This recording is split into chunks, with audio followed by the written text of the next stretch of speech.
Hey, welcome to the front row with Romeo, apparently. So if you're over the age of 40 and if you are having what so many of us have, common joint muscle pain, and if you haven't discovered the benefits of doing simple trigger point work and some stretching, you're really missing the boat. In this video, I'm going to talk about 5 different ways to work trigger points to take your self-care to the next level. Let's get started.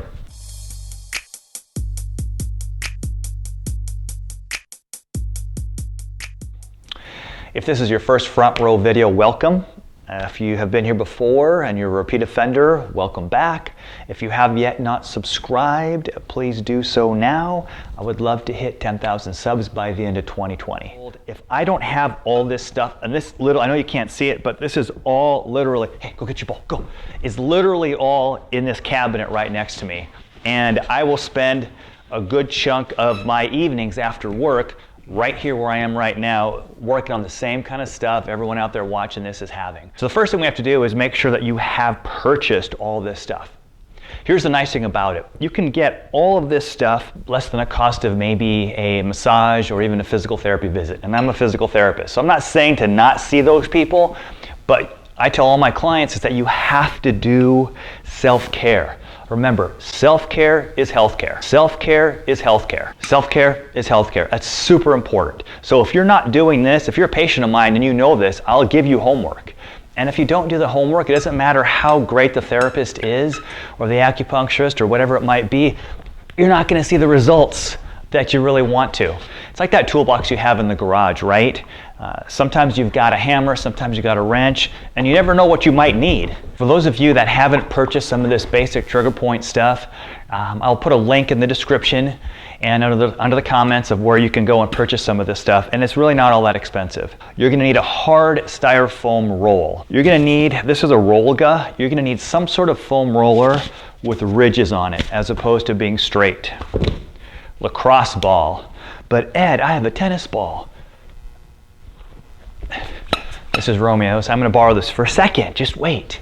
You're going to need tennis balls, correct? But you're also going to need lacrosse balls. Go get it, go get it, go get it. This is a Theracane, and when you wake up with that sore neck, you're going to be happy that you had a Theracane so you can pin that muscle and stretch it.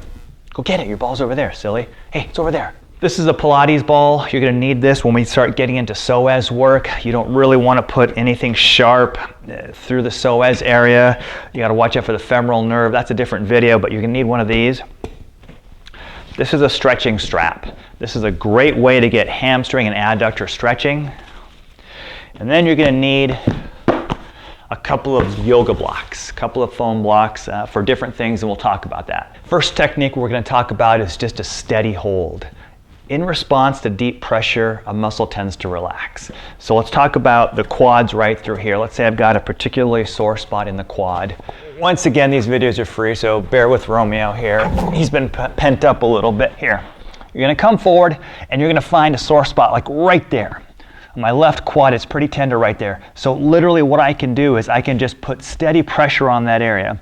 If I want a little bit more weight, I can take my opposite leg and kind of bring it over here, and then just breathe through that a little bit until that trigger point starts to relax a little bit. The second way to work a trigger point is to provide some movement, but you're going to go with the grain. So in this situation here, my quad is tender right through here, and I'm going to make slow movements right over that area.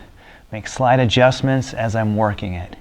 You want to work the trigger point for about 60 seconds, whichever technique you choose to use. Whether it's just steady hold or whether you're going up and down on it, going with the grain. 60 seconds per sore spot. The reason is because you can overwork the muscle. The next one we're going to do is against the grain. So instead of going up and down with the muscle fibers, we're going to go across the muscle fibers. And it's going to feel really ropey as you roll over the different bundles of muscle, but it's just another way to loosen that up. Well, the next way to work a trigger point is by skin rolling. Skin rolling works particularly well after surgery. So imagine I've had a knee replacement or I have an ACL or something like that. You're going to literally pull up on the skin,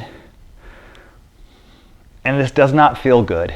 And you're literally going to roll the skin And the idea is this. We need to have good mobility of the superficial fascia in an area. And after surgery, it's not going to move as well. So if you compare it to the other side, you'll notice that where the scar is, or where there's been an injury, it could be a hematoma, it could be an old bruise, you may not even have had surgery, but the skin will actually stick down to that first layer of fascia. When you get to a spot that's particularly tender, contract the muscle underneath for about a 5-second count, let it relax, then oftentimes you can pull up a little bit more on that tissue. The whole idea is to get that fascial mobility improved so that it would equal the same as the other side that maybe did not have any surgery or did not have the injury. The next way to work a trigger point is a pin and stretch. This example I'm going to show you on my bicep here. So let's say, for example, I've got some irritation. I've got a real sore spot on my bicep right through here. We've already talked about steady hold. We've talked about going with the fibers. We've talked about going against the fibers. Now we're going to talk about a pin and stretch. So once again, I'm going to find that sore spot, and it's right there. I'm going to keep my arm flexed initially, but limp, so that I can get down deeper into that trigger point area. And then what I'm going to do is I'm going to pin it as I get a little bit of a stretch in the area. So I'm going to hold my pressure up on that area. So I'm going to pin it, and then I'm going to slowly let it go. Pin that muscle, hold it deep, and you'll feel a stretch. And the idea is to get a stretch right underneath that trigger point. It can work basically for any part of the body. Another example of the pin and stretch works really well is upper trap and neck tightness. You know those days when you wake up and you just have trouble turning your head? Search around until you find that sore spot. Then once again, relax your muscle, put a little pressure down, and pin that muscle down. Now there's a little pressure on it. Now I'm going to turn my head in different positions until I feel like it gives me a stretch right underneath that area. And 9 times out of 10, when you're done, you're going to have better rotation of your cervical spine after just a couple minutes with the Theracane. The last technique I'm going to show you, and works particularly well for like IT band or lateral knee pain, is to stack the trigger point one on either side. Oftentimes there will be a corresponding trigger point on the opposite side of the painful one. So for example, if I'm having lateral knee pain, more than likely I'm going to have pain on the inside of that knee as well too. So I might have pain on the outside, but there'll be a hidden trigger point on the inside. And sometimes what works really well, especially in the lower leg, is to apply pressure onto both sides. How do we do that? So we have 2 lacrosse balls here. First thing I'm going to do is I'm going to come to my lateral knee, and I'm going to find that spot. And there it is right there. Now oftentimes I'm going to have a corresponding spot on the other side. And I'm going to find it here with my top hand, and there it is right there. And I'm going to put a little pressure. I can bring my other hand and just let it rest on there. And now I've got a trigger point, which doesn't feel great, on both the IT band and on this adductor, the distal part of the adductor here, and also what's known as the VMO of the quad. Now I can put a little bit of a pin and stretch and just move my leg back and forth. If I need a block, I can put a block right here to put the pressure down, and then to just kind of rest my leg on here just to get more pressure, even pressure there if it kind of bothers my knee. And I can move that around a little bit. I can hold steady pressure on there, but you're going to sandwich the trigger point on either side. Like I said, it works really well for knees and ankles. For example, if I have a lateral ankle pain, there's something known as the retinaculum, and if you're not sure what that is, it's basically, it holds the tendons down, for just a lack of a better word and a simplistic example. I'm going to put this here. I'm going to find out where I'm having the pain at. I can do, remember, press and hold.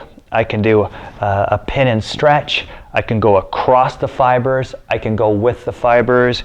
And then I'm going to go next level, and I'm going to stack it. And I'm going to find out if there's anything on the other side that's sore. I can bring my block into here just to make it a little bit easier and hold some steady pressure on both sides of that ankle. and then I'm going to work that foot in different directions and try to loosen that ankle up. Depending upon the severity of your injury and where you're having pain, any one of these 5 techniques may work. Is one better than the other? No. Remember, it's like a toolbox. Sometimes you need a hammer, sometimes you need a wrench, you need a screwdriver. Now, do I need a big screwdriver or a small screwdriver?